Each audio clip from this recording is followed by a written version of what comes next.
자, 반갑습니다. 오늘은 계시록 18강을 나가 보겠습니다. 오늘은 계시록 21장 장막절을 나가겠습니다. 오늘 우리가 읽어야 될 구절은 전체를 요한계시록 21장 전체를 나가지 않고 앞에 부분만 제가 나가 보도록 하겠습니다. 제가 한번 1절부터 3절까지 읽어 볼게요. 또 내가 새 하늘과 새 땅을 보니 처음 하늘과 처음 땅이 없어졌고 바다도 다시 있지 않더라. 또 내가 보매 거룩한 성 새 예루살렘이 하나님께로부터 하늘에서 내려오니 그 준비한 것이 신부가 남편을 위하여 단장한 것 같더라. 내가 들으니 보좌에서 큰 음성이 나서 이르되 보라 하나님의 장막이 사람들과 함께 있음에 하나님이 그들과 함께 계시니라. 그들은 하나님의 백성이 되고 하나님은 친히 그들과 함께 계셔서. 자, 이제 모든 재앙은 지나갔습니다. 이제 또 멸망도 지나가고, 요한계시록은 뭐에 대한 성경이다? 심판. 심판은 몇 가지로 구성이 되어 있다. 재앙, disaster. 그 다음에 멸망, fall. 그 다음에 천국. 이 세 가지로 이루어져 있다. 요한계시록 6장에서 16장이 재앙, 인나대, 인재앙, 나팔재앙, 대접재앙이 쏟아지고요. 그리고 17장부터 20장까지가 멸망입니다. 새 부류, 세상의 새 부류, 큰 음료 또는 바벨론 또는 666을 받은 사람들, 사탄의 표시를 받은 자들. 그러니까는 성령의 표시를 받지 않은 사람들은 그 표시를 받은 자들이지요. 그 자들이 먼저 16장, 17장에서 멸망을 받습니다. 그런데 이게 순차적인 것이 아니라 다 같이 받는 것이에요. 근데 이 성경 안에서는 구분해서 나눠 놓은 구분해서 나눠 놓은 겁니다. 자, 두 번째 19장에서는 두 적그리스도가 멸망을 받습니다. 20장에서는 사단이 멸망, 그 우두머리인 사단이 멸망, 세 부류가 있죠. 그 세 부류가 멸망을 받습니다. 자, 이제 이 세 부류가 있는데 또 다른 부류에서는 성부, 성자, 성령 하나님이 계시고 그 다음에는 이제 두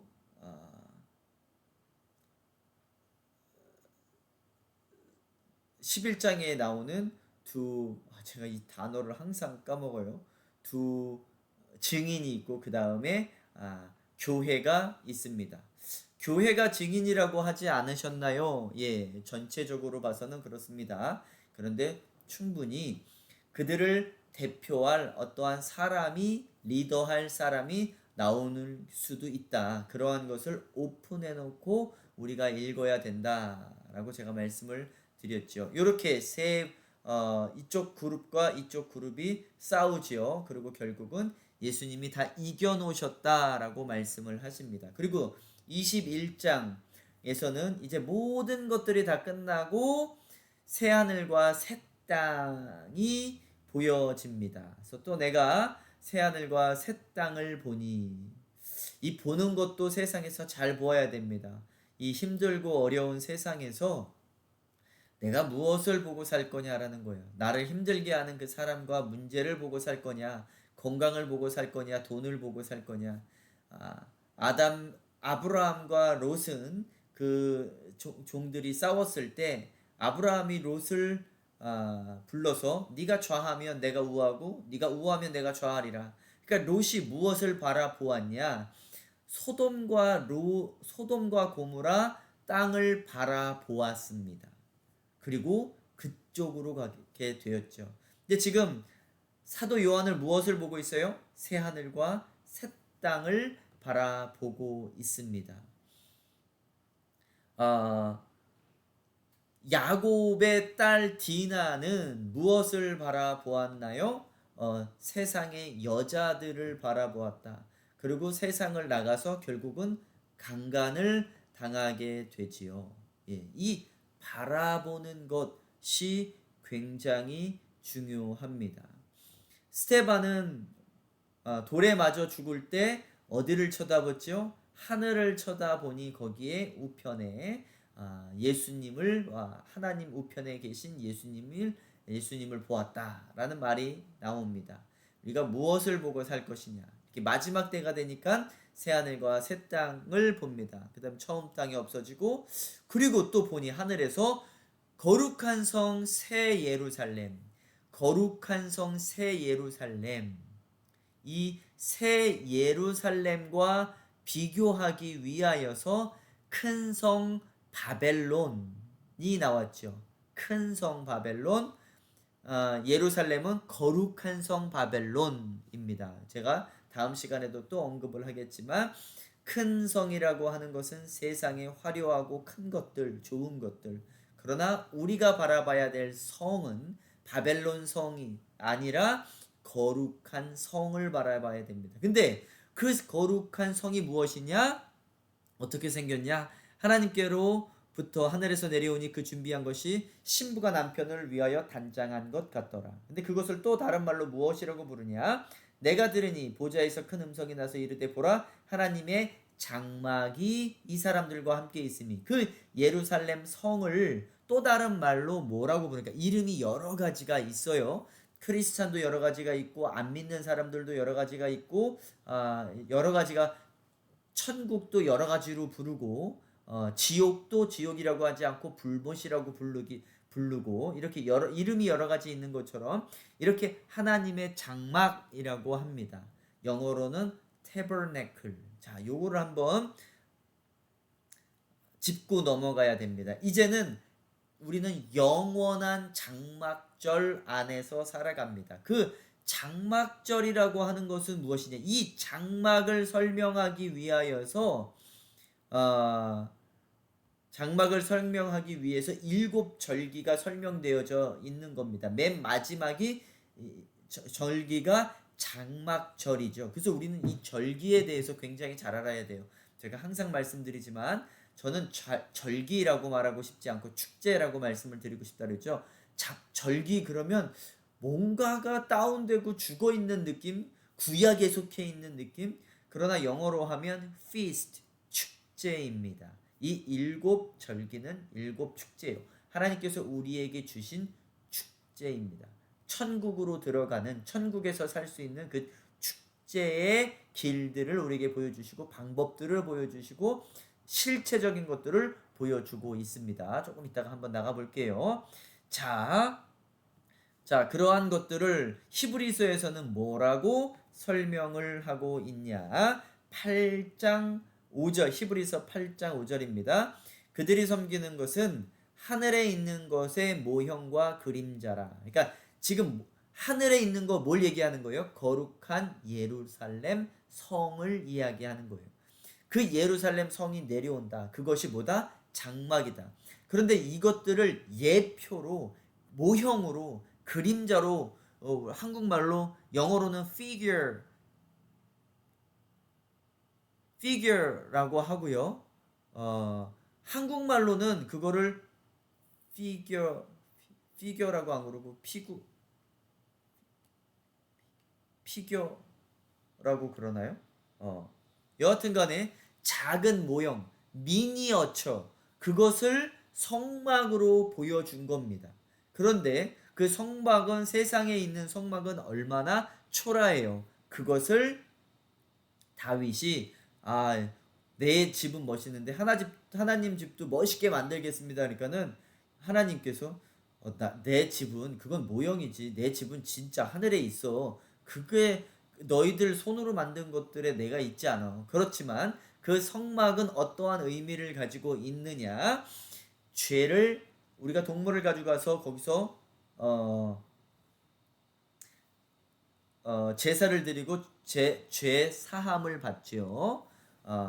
그리고 그곳은 죄 사함을 받는 곳, 하나님이 예배받는 곳, 하나님이 계신 곳입니다. 그래서 성소에서는 떡상이 있고 분향단이 있고 촛대가 있죠. 다 예배를 상징, 기도를 상징하고 예배를 상징합니다. 그래서 그 아름다운 향기가 하나님께 올라가서 하나님께 받으시죠. 또 안 받는 그 불도 있습니다. 그 아론의 아들들이 다른 향을 드렸다가 못 받게 하나님께서 그들을 죽이시죠.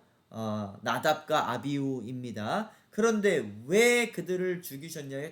단지 향이 달랐다라고 해서 다른 향은 절대 안 돼. 그 말은 신약에서 보면 나 외에는 다른 구원받을 이름이 없다. 예수님 이름으로만 구원을 받는다. 그러니까 정해놓은 그 기름으로만, 다시 말해서 정해놓은 길로만, 그 길이 누구예요? 내가 길이요 진리요 생명이니 나로 말미암지 않고는 아버지께로 갈 자가 없다. 예수로만 천국에 갈 수 있고 예수를 통해서만 우리가 예배를 드릴 수 있고 예수를 통해서만 하나님께서 모든 것을 받아주신다라는 것이죠. 자, 이제 그러한 곳에 또 지성소 안으로 더 들어가면, 성소가 아닌 지성소에 들어가면 하나님의 시은좌가 있죠. 법궤 위에 시은좌, 한국말로 시은좌, 영어로는 mercy seat입니다. 하나님이 앉아 계신 곳, 하나님이 계신 곳, 그것이 바로 예루살렘 성이고 그것이 하늘에 있는 장막입니다. 그리고 땅에 있는 장막은 모형이고 그것의 그림자다라고 말씀을 하시는 거죠. 모세가 장막을 지으려 할 때에 지으심을 얻은 것 같으니 이르시되 삼가 모든 것을 산에서 내게 보이던 본을 따라 만들라 하셨느니라. 그러니까 이미 하늘에서는 이미 모세가 이 장막을 만들 때 하늘에 올라가서 다 본 거예요? 못 본 거예요? 다 본 거지요. 그리고 나서 모세가 만들었을 때는 얼마나 초라해 보였을까요? 하늘의 것을 직접 다 봤는데 그것이 얼마나 초라해 보였을까? 그리고 그것을 만들어 놓고 하나님께서는 모세가 만든다고 하니까 그게 내가 원하는 게 아니야. 정말 내가 원하는 것은 그러한 것들이 아니야. 그러니까 이 세상에서 교회를 돈을 들여서 아름답게 만들려고 하는 사람들을 하나님이 볼 때, 또 모세가 볼 때는 얼마나 답답할까요? 그게 아닌데 하늘에 정말 있고 또 하나님께서 정말 사랑하시는 것은 너희들이야. 너희들 공동체야 라고 말씀을 하고 계시는 거죠. 그러니까 이러한 것들을 볼 때 우리가 이 구약에 있는 모세가 만든 장막을 볼 때는 무엇과 연결을 시켜야 되냐? 이 요한계시록과 연결을 시키셔서 정말 하나님께서 말하려고 하는 것, 예수 그리스도라는 것을 우리가 알아야 된다라는 것이지요. 자, 그렇습니다. 자, 9장에서는 또 뭐라고 말씀을 하시냐? 그러므로 하늘에 있는 것들의 모형은 이런 것들로서 정결하게 할 필요가 있었으나 하늘에 있는 그런 것들은 이런 것들보다 더 좋은 제물로 할지니라. 그리스도께서는 손으로 만든 성소 곧 참것의 모양에 들어가시지 아니하시고 오직 참 하늘에 들어가사 이제 우리를 위하여 하나님 앞에 나타나시느니라. 지금 예수님께서는 참 장막에 계신 거죠. 우리는 그것을 소망하면서 살아야 되는데 이 건물 교회에는 우리가 굳이 치장할 필요도 없고 그렇다고 해서 청소하지 말라, 더럽게 있어라, 그런 의미가 아닙니다. 장막절이라는 것을 우리가 이해를 해야 돼요. 자, 이게 이제 장막절입니다. 너희가 이제 마지막 천국으로 들어올 거야. 이 천국은 바로 예수를 상징하죠. 그 앞에 있는 것은 무엇이냐? 다 예수를 상징하는데 예수의 피를 상징합니다. 6월절 어린 양을 잡아서 문지방에 바르라. 그런 집안에는 사망이 넘어가리라. pass over 하리라 라고 말씀을 하시는 거죠. 우리에게 요한계시록에서는 14만 4천 명의 이마에 인치심을 받은 자들은 구원을 받는다. 그 인치심은 뭐예요? 첫째가 예수의 피, 둘째가 성령 이라고 제가 말씀을 드렸습니다. 우리가 이제 구약과 신약을 창세기, 출애굽기를 요한계시록과 이렇게 연결을 해야 돼요. 다 예수와 연결을 해야 됩니다. 자, 그래서 6월절은 예수의 피를 상징하고 있다. 무교절은 예수님께서 지옥에 들어가셔서 우리의 죄를 가지고 다 쓰레기통에 갖다 버리신다. 그래서 죄가 동에서 서에서 먼 것처럼 우리가 죄에서 그렇게 멀어졌다. 또 성경의 구절에 보면 예수님께서 그 죄들을 바다 깊은 곳에 버리셨다. 그 바다 깊은 곳은 무엇을 상징하죠? 지옥을 상징한다. 그래서 우리는 죄와 상관이 있다 없다? 전혀 상관이 없다. 그래서 죄에서 자유롭게 살아야 된다. 사망 권세가 우리를 괴롭히지 못하고 우리를 침범하지 못한다. 이렇게 힘있게 살아야 된다. 그것이 바로 무교절이다. 예수님께서 지옥에 안 가셨다라고 말씀하신 누군가가 주장을 한다라면 그분은 그만큼 힘 없이 살아가는 거예요. 예수님께서 이미 우리의 죄들을 다 갖다 버리셨다라고 하는데 안 버리셨다라고 한다라면, 지옥에 안 내려가셨다라고 하신다라면 아직도 그 죄 속에서 살고 있고 힘없는 사망의 권세가 사망의 권세에 아직 공격받으면서 살아가는 사람이 되어지는 거죠. 여러분, 우리의 죄는 이미 예수님께서 지옥에 다 쓰레기통에 갖다 버리셨습니다. 자, 초국절 부활을 이야기합니다. 예수님께서 죽었다 살아났다. 그 의미는 거듭남을 이야기하고 새 몸을 의미하는 것입니다.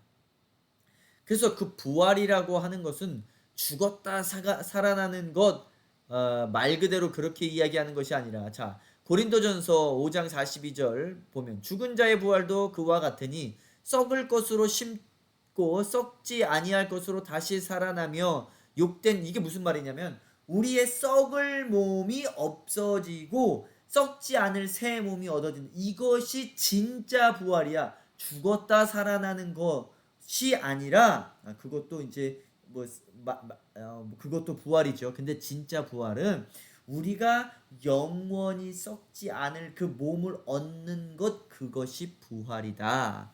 자, 육된 것으로 심고 영광스러운 것으로 다시 살아나며 약한 것으로 심고 강한 것으로 다시 살아나며 육의 몸으로 심고 신령한 몸으로 다시 살아나나니 육의 몸이 있은즉 또 영의 몸도 있느니라. 우리는 지금 이 영의 몸이 대신, 우리가 다 전적으로 죄인입니다. 우리의 영혼도 다 죄를 지은 거예요. 그런데 이 육신이 대신해서 그 모든 죄들을 가지고서 없어지고 하나님께서 우리에게 새 몸을 허락하신다. 근데 이 육신의 몸을 가지고 있는 동안에는 힘들고 어렵고 불평하고 불만하고 싸우고 다투는 일이 있을 수는 있습니다. 그래서 우리가 소망하고 살아야 될 것은 바로 썩지 아니할 부활의 몸을 얻는 것, 그것을 소망하면서 살아야 되죠. 그래서 50절, 형제들아 내가 이것을 말하노니 혈과 육은 하나님의 나라를 이어받을 수 없고, 그래서 혈과 육의 싸움이 아니요 우리의 싸움은 영의 싸움이다 라고 말하는 것이 이 맥락과 같은 것입니다. 또한 썩는 것은 썩지 아니하는 것을 유업으로 받지 못한 이 육신의 몸을 가지고서 천국에 들어갈 수 없다라고 말씀을 하시는 겁니다. 보라, 내가 너희에게 비밀을 말하노니 우리가 다 잠잘 것이 아니요 마지막 나팔에 순식간에 호련히 다 변화되어지는 것, 새 영의 육신을 얻는 것, 그것이 바로 부활이다. 나팔 소리가 나며 죽은 자들이 썩지 아니할 것으로 다시 살아나고 우리도 변화하리라. 이것이 부활이다. 이 썩을 것이 반드시 썩지 아니할 것을 입겠고 이 죽을 것이 죽지 아니함을 입으리로다. 이 썩을 것이 썩지 아니함을 입고 이 죽을 것이 죽지 아니함을 입을 때는 사망을 삼키고 이기리라고 기록된 말씀이 이루어지리라. 자, 이것이 부활입니다. 새 몸을 입는 것. 이미 우리는 그렇게 되어진 거죠. 왜요? 이제 그 단계 속에 있는 겁니다. 이 오순절은 성령을 받는 시간이지요. 하나님의 능력으로, 예수의 능력으로 살아가는 것. 이 모든 것들이 다 따로따로 이루어지는 것들이 아니라 한 번에 이루어지는 것들입니다. 자, 그리고 이제 예수님께서 약속이 완전히 성취되어지는 것, 그 모든 것들 다시 오신다. 예수님께서 다시 오신다라고 약속하셨죠. 그 약속이 완전히 이루어지고 또 완전히 하나님과 하나 되어지고 거룩해지는 것, 이게 속죄일. 우리 지난 시간에 스가랴 5장에서 죄가 완전히 멀어지는 속죄일이 있었고, 또 19장에서 20장에서 예수님이 오셔서 흰 백마 타시고 오셔서 모든 싸움들을 이기시는 그 나팔절에 대해서 요한계시록 나팔절에서 배웠고, 속죄절 스가랴 5장에서 죄가 완전히 멀어지는 것 배웠고, 이제 오늘 21장에서 예수님의 장막절이 나옵니다. 그 장막이 새 예루살렘이 내려온다. 하나님의 장막이, 하나님의 집이, 우리의 결혼집이 내려온다라는 것을 말씀해 주고 있는 거죠. 그것이 바로 장막절입니다. 자, 이 장막절의 특징은 이 장막절 요한 1서 1장 7절에 보면 그가 빛 가운데 계신 것 같이 우리도 빛 가운데 행하면 우리도 서로 사귐이 있고 그 아들 예수의 피가 우리를 모든 죄에서 깨끗하게 하실 것이요. 우리가 예수님께서 빛이시고 빛 가운데 거하시고 우리도 그 빛 가운데 거하면, 우리도 그 예수 가운데 거하면 서로 사귐이 있고 우리가 깨끗하고 거룩하게 산다. 그것이 속죄일이고 장막절이다. 이 모든 것을 말씀하시는 것이다. 속죄일은 그날 이루어지는 것이 아니라 일곱 축제에서 내 삶 속에서 계속 이루어지는 것이다. 구원은 단번에 이루어지는 것뿐만 아니라 점진적으로 이루어진다. 구원은 관계이다 라고 말씀을 드립니다. 일곱 절기가 구원을 말씀해 주고 계신다. 자, 장막은 어떻게 생겼냐? 이렇게 생겼대요. 요한계시록 21 그 12문은 12진주니 각 문마다 한 개의 진주로 되어 있고 성의 길은 맑은 유리 같은 정금이더라. 자, 이런 데를 거닐며 우리 좋은 집에서, 비싼 집에서, 넓은 집에서 살고 있잖아요. 천국에 가면 그 예루살렘, 그 장막은 이렇다라고 말씀해 주시는 겁니다. 그 신혼집, 예수님과 이제 영원히 같이 살 장막이 이렇게 생겼다. 우리가 그 모세가 만들어 놓은 그 장막, 그것이 아니고요. 솔로몬이 만들어 놓은 그 템플도 아니고 정말 하늘에 있는 장막을 우리는 소망하면서 또 그곳에서 살 것을 감사하면서 살아야 됩니다. 자, 그곳의 특징은 어떠냐?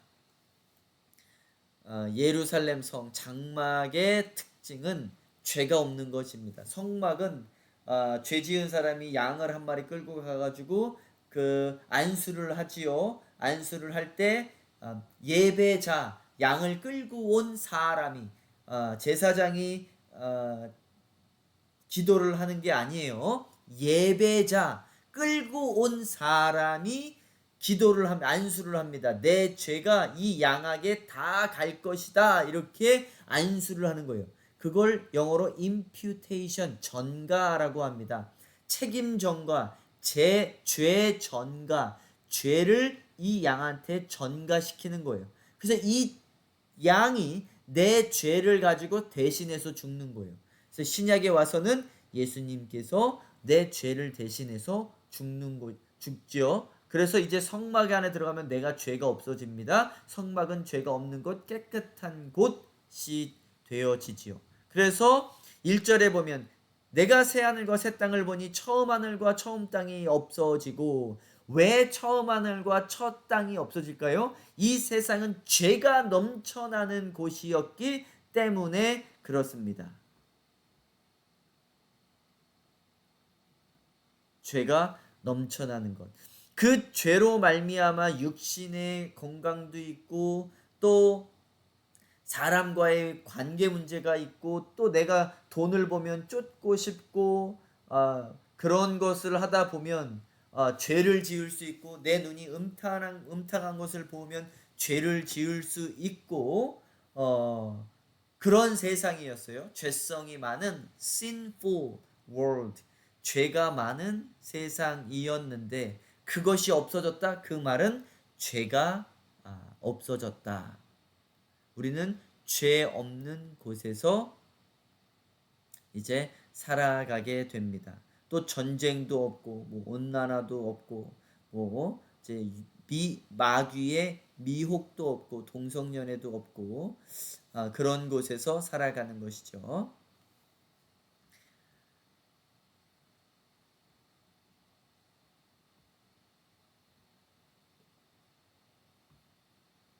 자,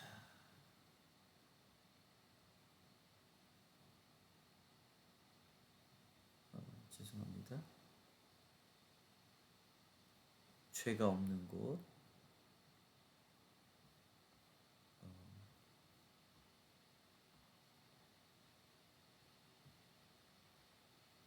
자, 그곳은 죄가 없는 곳입니다. 제가 조금 1번, 2번을 지금 바꿔놔가지고 지금 그거를 찾고 있는 겁니다. 자, 우리는 더 이상 죄가 없고 고난이 없고 고통이 없고 근심이 없는 그곳에서 살아간다 라는 겁니다. 마귀가 없고 미혹도 없고. 자, 이제 두 번째는요. 이 장막은 눈물이 없는 곳이다. 4절에 보니까 뭐라고 나와 있냐면 이렇게 나와 있습니다. 모든 눈물을 그 눈에서 닦아주시니 다시는 사망이 없고, 애통하는 것이나 곡하는 것이나 아픈 것이 다시 있지 아니하리니 처음 것들이 다 지나갔습니다. 첫 번째는 죄가 없고요. 두 번째는 아픔, 슬픔, 사망, 눈물이 없다라고 말씀을 하십니다.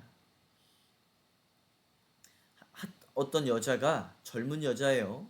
이제 막 대학을 졸업한 여자인데, 이제 그 이후에 하여튼 우울증에 빠져서, 고통과 우울증에 빠져서 산 여자가 있어요.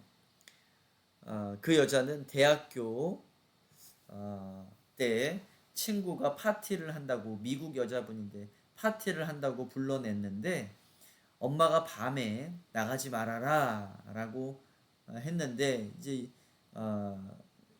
듣지를 않고 순종하지 않고 나가서 그 파티를 즐겼습니다. 그리고 나서 한 남자와 원나잇을 즐겼어요.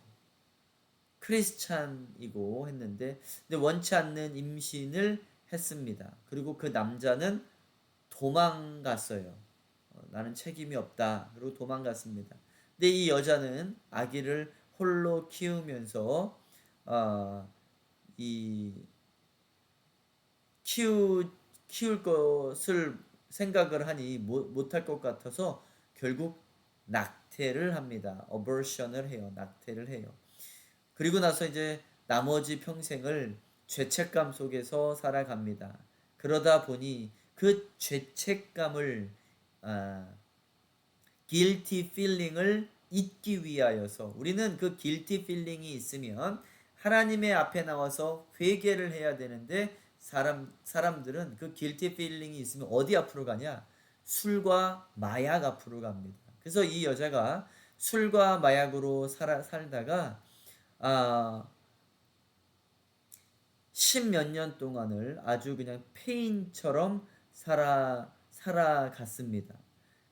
그래도 크리스찬이었으니까 하나님께 돌아가고 싶은 마음으로 성경을 읽다가 한 구절을 읽었어요. 어떤 구절을 읽었냐? 시편 34편 18편을 읽었는데 이렇게 써 있습니다. 여호와는 마음이 상한 자를 가까이 하시고 진심으로 회개하는 자를 구원하시는도다. 근데 이 여자가 나는 이제 죄를 지었고 하나님과 멀어졌고 술과 마약을 하니 나는 더 이상 구원을 받지 못해 라고 우울증에 빠져서 낙담하며 실망하며 좌절하며 살아가고 있고 자기 삶이 지옥 같았는데 시편 34편에 여호와는 하나님은 마음이 상한 자 broken hearted 그 사람과 near 가까이 하고 있다. 그러니까 그 옆에 있다. 그러니까 이 여자는 자기가 죄를 지어서 빨리 회개를 해야 되는데 그러지 못하고 이 guilty feeling을 가지고 죄를 가지고서 어디 앞으로 갔냐? 하나님 앞으로 간 것이 아니라 마약과 술 앞으로 가서 거기서 속을 털어놓은 거예요. 이런 죄를 지었다. 내가 원나잇 한 것도 모자라 아기까지 죽였다. 나는 죄가 많다. 그리고서 나는 죄인이다. 그리고서 하나님과 멀리 멀리 도망쳐서 살았는데 사실은 그렇게 마음이 상한 자 옆에 예수님이 지금도 내 옆에 예수님이 계시는구나. 이 말씀을 듣고서 확 변하여 다시 한번 예수님께 회개하고 하나님과 함께 지금 살아가고 있다라는 간증을 들었습니다. 여러분 혹시 마음이 상해 있습니까? 힘들고 어렵고 문제가 있습니까? 그 옆에 예수님이 바로 계십니다. 그곳이 바로 어떠한 곳이냐? 예수님께 천국이 바로 새 하늘과 새 땅이 새 예루살렘이 장막이 바로 그러한 곳이래요. 눈물을 닦아주신 것, 예수님과 항상 함께하고 모든 근심, 고통, 애통을 눈물을 닦아주시는 곳, 그곳 바로 지금부터 시작되어져야 되는데 지금 내 옆에도 누가 계신다? 예수님께서 여호와께서 계신다. 그 여호와 앞에서 뭘 해야 된다? 회개해야 된다. 자, 그래서 예레미야 31장 3절엔 뭐라고 하냐? 옛적에 여호와께서 나에게 나타나사 내가 영원한 사랑으로 너를 사랑하기에 인지함으로 너를 이끌었다 하였노라. 내가 너를 영원히 사랑한다라고 말씀을 하시는 거죠. 자, 이러한 것들이 계속 지속적으로 이루어지는 것이 어디다? 바로 장막절이다. 장막이다라고 말씀을 하시는 겁니다. 그래서 예레미야 31장 34절에는 그들의 악행을 사하고 다시는 그 죄를 기억하지 아니하리라. 요 이미 속죄일에서 일어난 거죠. 네 죄를 내가 다시는 기억하지 아니하리라. 그리고 이제 어디로 들어가는 거예요? 이 장막절로. 하나님께서는 내 아픈 기억들, 내 죄성 많은 이 기억들을 다시는 내가 기억하지 않겠다. 너희의 죄들을 다시는 기억하지 않겠다. 무엇으로? 예수의 피로. 자, 그래서 속죄일이나 장막절이나 다 같은 절. 6월절부터 장막절은 다 같은 절이다. 이것들이 다 끝나고 장막절에 들어가는 것이 아니라 지금 내가 예수를 믿기 시작해서 6월절에 들어갔으면 내가 장막절 이 기쁜 마음 하나님께서 나의 죄를 다시는 기억하지 않는다라는 그 관계 속에서 살아가야 된다라는 거죠. 요거는 다 한꺼번에 이루어지는 일들이다. 자, 마지막으로 이 장막절은 어떠한 것이냐? 채워지는 것이다. 무엇으로 채워지냐? 6절에 보니까 이러한 말씀이 있습니다. 또 내게 말씀하시되 이루었도다. 나는 알페와 오메가요 처음과 마지막이라. 나는 생명수 샘물을 목마른 자에게 값없이 주리니. 그 장막은 어떠한 곳이냐? 물론 당연히 하나님이 계시고 죄가 없는 곳, 또 하나님의 위로가 있는 곳, 계속해서 내가 눈물을 닦아주리라. 그리고 채워지는 곳, 바로 생명수가 넘쳐나는 곳입니다. 그곳은 영원한 장막절은 영원한 생명수로 채워지는 것. 아무리 먹어도 채워도 세상은 채워지지 않지요. 우리가 돈을 쌓아 넣어 보세요. 밥을 먹어 보세요. 다시 배고프고 돈을 은행에 넣어 보세요. 더 넣고 싶고 더 많이 채우고 싶고 세상은 채워지지 않는 곳이지만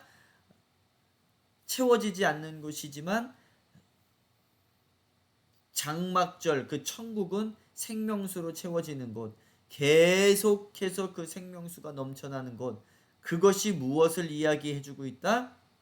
만나를 이야기해주고 있고, 예수님께서 3,000명을 먹이시고 오병이어로 5,000명을 먹이신 그것들이 바로 이것의 예표입니다. 천국에 가면 계속해서 먹을 것이 있고 또 계속해서 채워지는 것, 그러한 것이 천국이야를 설명해 주는 게 바로 오병이어고, 구약에서는 만나지요. 먹어도 계속해서 채워지고 불어나는 것, 그것이 바로 그 예제들이 바로 이 천국 장막절의 예제들입니다. 근데 이 세상은 돈으로 음식으로 아무리 채우려 해도, 심지어 사람의 사랑으로 채우려고 해도 채워지지 않습니다. 오직 예수의 사랑, 인기로 채우려고 해도 권력으로 채우려고 해도 아무 것으로도 채워지지 않는다.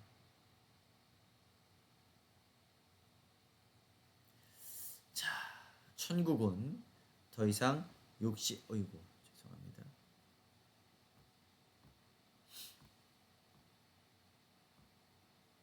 천국은 더 이상 욕심이 없고 배고픔이 없고 부족함이 없는 곳이다. 생명수는 누구를 말합니까? 바로 예수를 상징을 합니다. 우리 에덴 동산에서 두 나무가 있었죠. 하나는 선악을 내가 판단하겠다. 교만이죠. 내가 하나님의 자리에 앉아서 하겠다. 내가 내 스스로 살겠다. 생명나무는 예수님의 생명의 물을 마심으로, 예수님을 의지함으로 예수님으로 살겠다라는 것이었는데, 우리가 선택한 것은 내가 내 힘으로 살겠다, 내가 판단하면서 살겠다라는 거죠. 근데 이제는 장막절에 가면 생명수 샘물, 예수를 먹음으로 예수를 의지해서 온전히 살아가는 것을 의미하고 있습니다. 어떤 고시원에 여자 주인이 조그만 식당을 만들어 놨대요. 그리고 사람들을 보고 무료로 먹으라고 라면을 채워놨다라고 합니다. 근데 라면을 채워놓으니까 고시원에 있는 분들이 혹시나 누가 가져가지 않을까, 내가 왔을 때 없지 않을까, 그래서 라면을 빼서 자기 방에다 다 숨겨놓더래요. 그래서 이 고시원 여자 주인이 어떻게 생각했냐면 편지를 써봤대요. 갖다 놔주세요. 다시 돌려놔 주세요. 이렇게 했는데도 안 갖다 놓더래요. 그래서 방법을 바꿔서 라면을 또 채워놓고 가져가면 또 채워놓고 가져가면 또 채워놓고 했대요. 근데 사람들이 가져가도 항상 채워져 있으니 이제는 자기 것도 갖다 놓더래요. 가져갔던 것도 항상 채워놓으니까. 이게 천국이 그렇다라는 거죠. 근데 이분이 크리스찬이었더라고요. 우리도 이렇게 나누면서 살아야 되지요. 이 삶은, 천국의 삶은 지금부터 이루어져야 되는 것입니다. 그리고 오히려 자기도 라면을 사서 갖다가 채워 놓더래요. 자, 그렇습니다. 천국은 이렇습니다. 사람들의 마음이 예수로 채워지는 곳, 또 생명수의 샘물로 채워지는 곳, 우리의 갈증이 해소되어지는 곳, 우리가 우리의 세상의 것으로 채우려고 하지 않아도 생명수 샘물로 다 채워지는 곳, 예수로 만족하는 곳이 바로 장막절입니다. 그래서 아브라함한테 내가 너의 상급이다. 세상의 것들이 너의 reward, 보상, 상급이 아니라 내가 너의 상급이다. 그래서 레위 사람들에게는 다른 지파에게는 다 땅을 상속으로 줬는데 레위 사람들에게는 이렇게 하죠. 레위 사람들은 우리 크리스찬들을 상징을 합니다. 하나님이 너희의 내가 너의 상급이 되어 주리라라고 말씀을 해 주십니다. 그래서 우리는 보상과 상급이 세상의 선물, 하나님 나 이거 잘했으니까 무슨 차 선물 주세요, 집 선물 주세요가 아니라 예수님 그 자체가 상급이 되어져야 됩니다. 그것으로 만족하고 기뻐해야 되죠.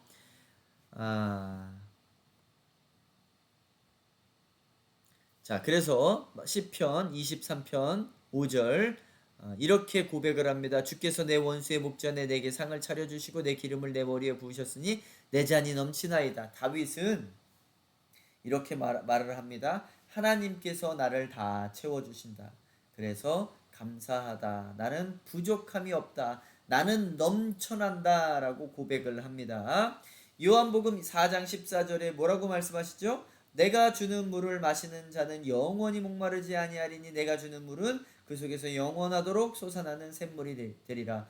어떤 사마리아 여인이 야곱의 우물가에서 예수님을 만납니다. 그러니까 예수님이 물 한 잔 달라. 왜 나한테 물 한 잔 달라고 합니까? 네가 내가 누군 줄 알았으면 나에게 물을 달라고 했을 텐데 나는 영원히 목마르지 않은 물이 있다. 그렇습니까? 나에게도 주시옵소서. 그래서 너 다섯 남편 있었지. 그리고 지금 남편으로도 만족하지 않지. 이렇게 이야기를 합니다. 맞아요. 그래요. 라고 이야기를 해요. 그러면서 내가 생명수다. 네가 그 여섯 남자로 첫 번째 남자는 돈이 많은 남자였을 테고요. 성경에 나오지 않지만 첫 번째 남자는 돈이 많은 남자였을 텐데 그 돈으로도 만족하지를 못합니다. 이 돈으로 이 남편은 다른 짓거리를 다른 두 살림을 차리면서 살아가요. 그러니까 돈으로도 만족되어지지 않고 두 번째 권력을 가진 남자와 이제 권력으로 나를 채우기 위해서 권력이 있는 남자와 같이 살다 보니 권력으로 짓누름을 당하기도 하고 또 명예가 있는 사람하고 명예로 나를 채우려고 명예가 있는 사람과 같이 살다가 보니까 그 사람은 명예 때문에 남의 보이는 그 눈들을 의식을 해서 남의 관심이 더 많지 자기에게는 관심이 없어요. 뭐 이렇게 또 지식이 많은 사람하고 내가 지식이 없으니 지식으로 나를 채우려고 지식이 많은 남자와 결혼을 했는데 그 지식이 나에게 만족감을 주지 못하는 거예요. 그래서 이 남자 저 남자와 결혼을 해도 그 의미는 이 남자 저 남자와 결혼을 했다가 아니라 세상에 이것과 저것으로 나를 채우려고 했는데 그것이 나를 채워주지 못한다 라는 의미를 가지고 있죠. 그래서 예수님께서 뭐라고 말씀을 하시냐? 나로 채워져야 된다. 내가 목마르지 아니하는 영원한 샘물이다. 그래서 요한계시록에서도 그렇게 말씀하고 계십니다. 그래서 나에게 와서 이 물을 마시라. 누구든지 목마르거든 내게로 와서 마시라. 나를 믿는 자는 성경의 이름과 같이 그 배에서 생수의 강이 흘러나오리라 라고 말씀을 하시죠. 그래서 예수님께서 그 야곱의 우물에서 기다리시는 의미가 있습니다. 그 우물은 결혼하는 사람을 만나는 장소예요. 모세가 자기의 아내를 어디서 만났냐? 애굽을 피해서 바로를 피해서 사람을 2명이나 죽였잖아요. 그래서 바로를 피해서 도망가다가 우물가에서 사람들을 이게 물어봅니다. 이제 이곳이 어디냐? 뭐 이렇게 물어보죠. 그때에 그 우물가에서 많은 사람들이 와서 물을 이렇게 먹이려고 하는데 여자들이 왔는데 그 여자들이 그 물을 잘 못 먹이고 있는 거예요. 남자들한테 밀려가지고. 그러니까 이제 모세가 그들을 도와줘서 그 여자들의 양의 물을 마시게 하지요. 그리고 그 여자와 결혼을 하게 됩니다. 십보라와 결혼을 하게 되죠. 모세도 그 우물가에서 여자를 만나고 야곱도 우물가에서 여자를 레아 리브가와 레아와 리브가를 만나게 됩니다. 그래서 그 이 우물은 어떠한 상징적인 의미를 가지고 있느냐? 남편을 만나는 곳. 그래서 그 예수님께서 야곱의 우물에서 가나안 여자를 만나 주시는 거예요. 그래서 내가 너와 결혼해 주리라. 이것을 말씀해 주시고 있는 거죠. 그것이 또 뭐를 이야기하고 있는 거예요? 장막절을 이야기하고 있는 거예요. 요한계시록 21장을 이야기하고 있는 거예요. 그 신혼집이 내려와 이제 완전히 결혼하고 그 신혼집에서 살아가는 이야기를 말씀해 주고 계시는 겁니다. 자, 요것이 바로 장막절이다. 유월절, 무교절, 초곡절, 오순절, 나팔절, 속죄일, 초막절 또는 장막절, 영원한 나라로 들어가는 것. 오늘 이 시간에는 이렇게 장막절에 대해서 배웠습니다. 우리가 마지막으로 들어가는 것은 새하늘과 새 땅, 천년왕국, 장막절, 천국 이렇습니다. 또 새 예루살렘 성.